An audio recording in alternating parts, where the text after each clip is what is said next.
امریکی حکام نے ایران سے معاہدے میں شرکت کی تصدیق کرتے ہوئے شرط عائد کی ہے کہ ایران کو کچھ شرائط ماننا ہوں گی ورنہ کچھ نہیں ملے گا۔ امریکی حکام کے مطابق 3 بنیادی نکات میں ایران کے پاس جوہری ہتھیار نہ ہونا، آبنائے ہورموز کا کھلنا شامل ہیں اور ایسا ہونے پر ہی مراعات مل سکیں گی۔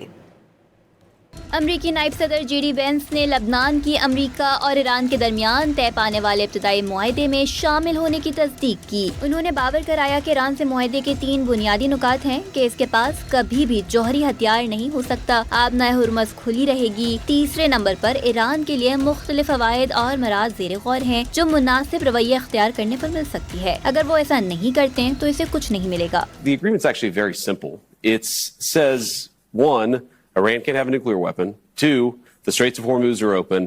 And number 3, there are all of these benefits contemplated that the Iranians can get if they behave. If they stop developing terrorism, if they stop funding terrorism, if they stop supporting the rebuilding of the nuclear arms program, they actually can get some real benefits. دوسری جانب ایرانی فوج نے خبردار کیا ہے کہ اگر اسرائیلی فوج نے جنوبی لبنان میں اپنی کارروائی بند نہ کی تو اسے سخت رد عمل کا سامنا کرنا پڑے گا۔ ایرانی پارلیمان کی قومی سلامتی کمیٹی کے سربراہ ابراہیم عزیزی نے بھی امریکہ کو خبردار کرتے ہوئے کہا کہ مجوزہ مفاہمتی یادداشت کی کسی بھی شق کی خلاف ورزی کی صورت میں ایران بھرپور اور سخت جواب دے گا۔